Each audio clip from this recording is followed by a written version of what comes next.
यार, मैंने निपॉन के इंडेक्स फंड में इन्वेस्ट करना शुरू कर दिया है। तुझे पता है तू निपॉन के एएमसी का स्टॉक भी खरीद सकता है। क्या बात कर रहा है?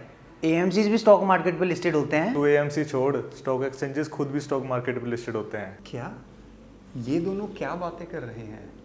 इनकी बातें सुनकर आप थोड़े हैरान तो हुए होंगे, एंड हैरान होने की बात है भी, बट इससे ज़्यादा ज़रूरी है इस टॉपिक के बारे में अपने आप को एजुकेट करना।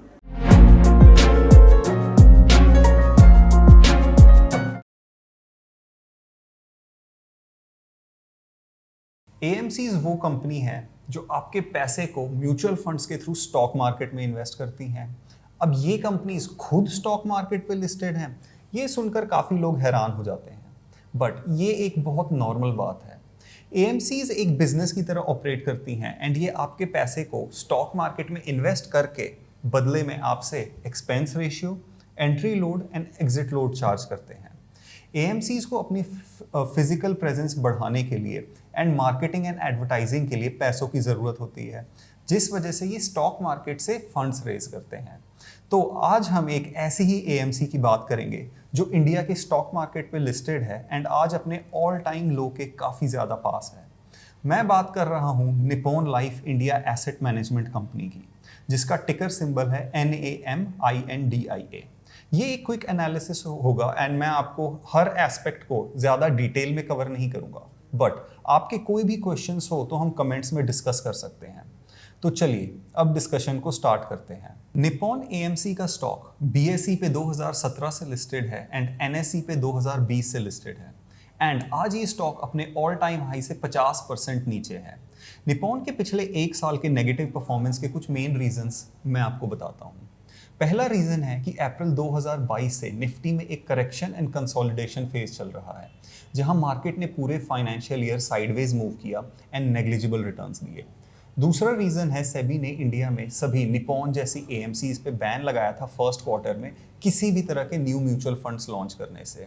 इनफैक्ट इस न्यूज़ का झटका पूरी एएमसी इंडस्ट्री को बहुत तेज लगा एंड HDFC जैसे बड़े बड़े एएमसीज के स्टॉक तो 40% से क्रैश हो गए। तीसरा रीजन है बजट में बढ़ाए गए डेट फंड के टैक्सेस।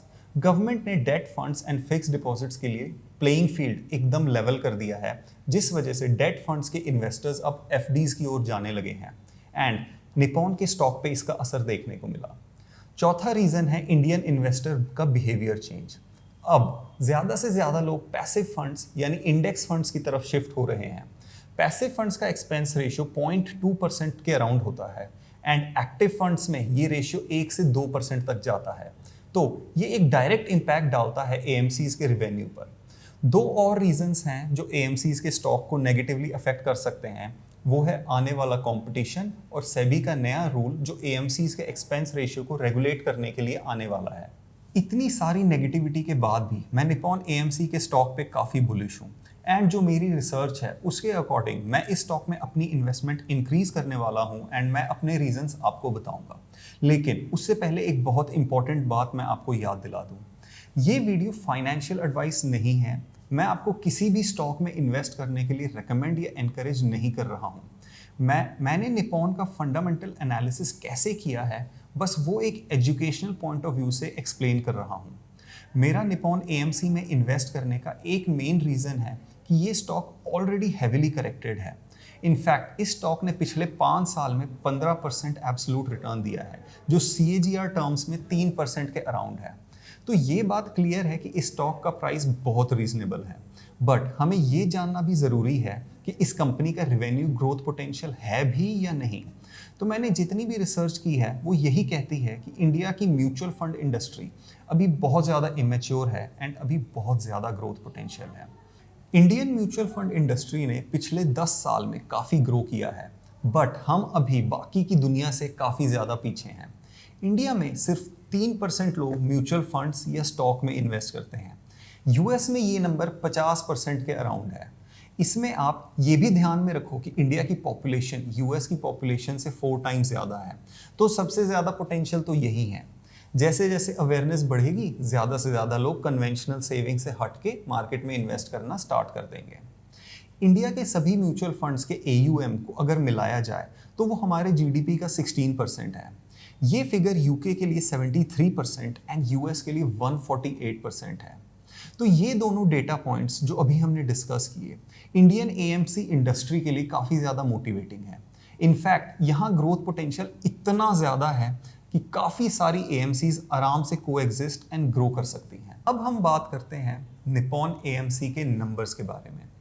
पिछले साल लगे एनएफओ बैन की वजह से निप्पॉन अपना प्रॉफिट एंड रेवेन्यू ग्रो तो नहीं कर सकी, बट अपने पिछले से पिछले साल के लेवल्स को मेंटेन ज़रूर किया है। पिछले एक साल में डीआईआईज ने भी अपना शेयर निप्पॉन में इंक्रीज कर दिया है, बट एफआईआईज ने अपना स्टेक 1.5% से कट किया है।